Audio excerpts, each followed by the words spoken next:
Hi guys, Buddhadeb লাইফস্টাইলে তোমাদের সবাইকে স্বাগত। আজকের একটা নতুন আলাদা পুরো ভিডিও নিয়ে চলে এলাম তোমাদের সামনে, মাছের পকোড়া আর ফিঙ্গার চিপস। চলো দেখা যাক বন্ধুরা, ভিডিওটা কেমন লাগলো কমেন্টে জানাবেন। মাছটাকে একটু ভালো করে বয়েল করে নিতে হবে। একটু লবণ দিয়ে দিলাম, একটু হলুদ দিয়ে দিলাম, দিয়ে গরম জলে ভালো করে বয়েল করে নিতে হবে। 10-12 মিনিট বয়েল হওয়ার পর তারপর মাছটাকে নামিয়ে নিতে হবে। তার আগে আমরা পকোড়ার জন্য যেসব উপকরণ লাগে আমরা একটু তৈরি করে নিই। চলো বন্ধু, 10-12 মিনিট থাকার পর আমরা মাছটাকে তুলে নিলাম।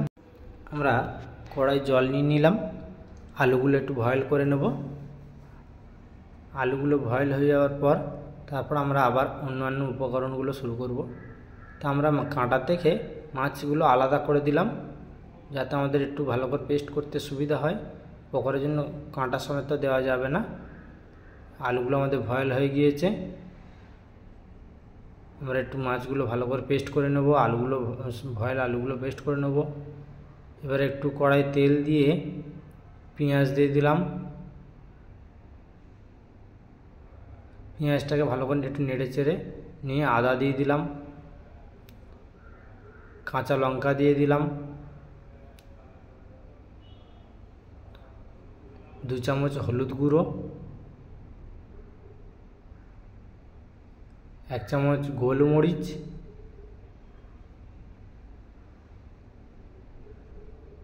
রেড চিলি পাউডার 2 চামচ,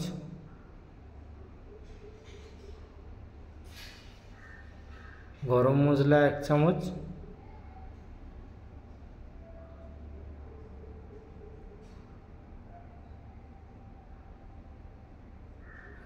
লঙ্কা গুঁড়ো 2 চামচ,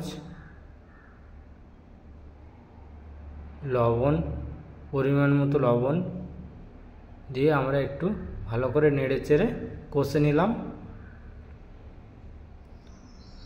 পুরোটা ভালো করে লাল করে কষে নেওয়ার পর আমরা আমাদের বয়েল করা মাছটা ওই কষা পেঁয়াজে দিয়ে দিলাম, দিয়ে এটাকে একটু ভালো করে নেড়ে চেড়ে ভেজে কষে নিতে হবে। বন্ধুরা, তোমরা পুরো ভিডিওটা দেখতে হবে, আশা করি ভালো লাগবে। আমাদের বয়েল করা আলুটা ওই মাছ ভাজাতে দিয়ে দিলাম, দিয়ে একটু ভালো করে ভেজে কষে নিতে হবে। তারপর বন্ধুরা একটা গোটা পাতি লেবু। বন্ধুরা, এবার আমরা পকোড়ার জন্য একটা উপকরণ তৈরি করে নেব। তৈরি করার জন্য আমাদের প্রথমে নিতে হবে টমেটো পেস্ট করে নিতে হবে, আদা রসুন পেঁয়াজ বেটে নিতে হবে, রেড চিলি পাউডার দিলাম, একটু হলুদ গুঁড়ো দিলাম, একটু গরম মশলা দিলাম, আদা রসুনের পেস্ট দিলাম, একটু খাবার সোডা দিলাম, পরিমাণ মতো আমরা কর্নফ্লাওয়ার দেবো। কর্নফ্লাওয়ার দেওয়ার পর আমরা বেসন দেবো, বেসন দিলাম, বেসন দিয়ে এবার এটাকে ভালো করে বেট করে নিতে হবে। একটা গোটা ডিম দিলাম, এটা ভালো করে বেট হয়ে যাওয়ার পর আমাদের একটা উপকরণ শুরু হলো, এটা হচ্ছে পকোড়ার জন্য। এবার বন্ধুরা, আমরা পকোড়ার জন্য যে মাছটা কষে রেখেছিলাম, ভেজে রেখেছিলাম, মাছটাকে একটু বলের মতো তৈরি করে নেব। তৈরি করে নেওয়ার পর আমরা এবার ফিঙ্গার চিপস তৈরি করার জন্য আরেকটা উপকরণ তৈরি করব। তোমরা বন্ধুরা দেখতে থাকো। বন্ধুরা, আমরা এবার ফিঙ্গার চিপসের কিছু উপকরণ তৈরি করে নেব। আমাদের ফিঙ্গার চিপসে লাগবে বিস্কুট গুঁড়ো,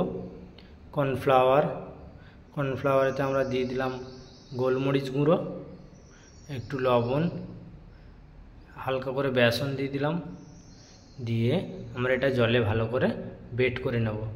বেট করে নিয়ে তারপরে আমরা ভাজতে শুরু করব। তোমরা বন্ধুরা পুরো ভিডিওটা দেখতে থাকো, আশা করি খুব ভালো লাগবে। এই ফিঙ্গার চিপস আমাদের প্রথমে ভাজা হচ্ছে। যে মাছ কষা বা মাছ ভাজাগুলো ছিল আমরা বলের মতো করে নিলাম, সেইগুলো বেট করা কর্নফ্লাওয়ারে আমরা বলগুলো দিয়ে দিলাম, দিয়ে আমরা বিস্কুটগুলোর সঙ্গে ভালো করে মিক্স আপ করে মাখিয়ে নিয়ে আমরা তেলে ছেড়ে দিলাম। আমাদের তৈরি হয়ে গিয়েছে ফিঙ্গার চিপস। আর তা আমরা খেতে শুরু করলাম। দুর্দান্ত হয়েছে, অসাধারণ, খুব সুন্দর খেতে লেগেছে। বন্ধুরা, তোমরাও খেয়ে বলবে কেমন লাগলো ফিঙ্গার চিপস। এরপর আমাদের পকোড়া ভাজা হবে। বন্ধুরা, তোমরা পুরো ভিডিওটা দেখতে থাকো। ভিডিওটি কেমন লাগলো কমেন্টে জানাবে। তোমরাও বাড়িতে তৈরি করে খাও পকোড়া আর ফিঙ্গার চিপস, কেমন লাগলো ভিডিও কমেন্টে জানাবে। বন্ধুরা এবার আমরা পকোড়া ভাজবো। আমাদের বেট করা ছিল বেসন আর কর্নফ্লাওয়ার, তাতে আমরা ওই আমাদের গোল গোল করা বলগুলো ছিল মাছ ভাজা, সেইগুলো আমরা দিয়ে দিলাম, দিয়ে পকোড়া তৈরি করে নিলাম। বন্ধুরা আশা করি ভিডিওটা খুবই ভালো লেগেছে, একটু কমেন্ট করে জানিও। সন্ধ্যাবেলা আমাদের একটু খাবার মন হয়েছিল, তাই আমরা ফিঙ্গার চিপস আর পকোড়াটা করেছিলাম। কেমন লাগলো তোমরা কমেন্টে জানাবে। আমাদের প্রায় ভাজা শেষ হয়ে এসছে। বন্ধুরা ভিডিওটা কেমন লাগলো কমেন্টে জানাবে, আর পকোড়াটা কেমন খেতে লাগলো কমেন্টে জানাবে। আমাদের খুব ভালো লাগলো, একদম অসম লেগেছে। লাইক একটা কমেন্ট করে দেবেন, একটা শেয়ার করবেন, আর সাবস্ক্রাইব করতে চ্যানেলটা ভুলবেন না।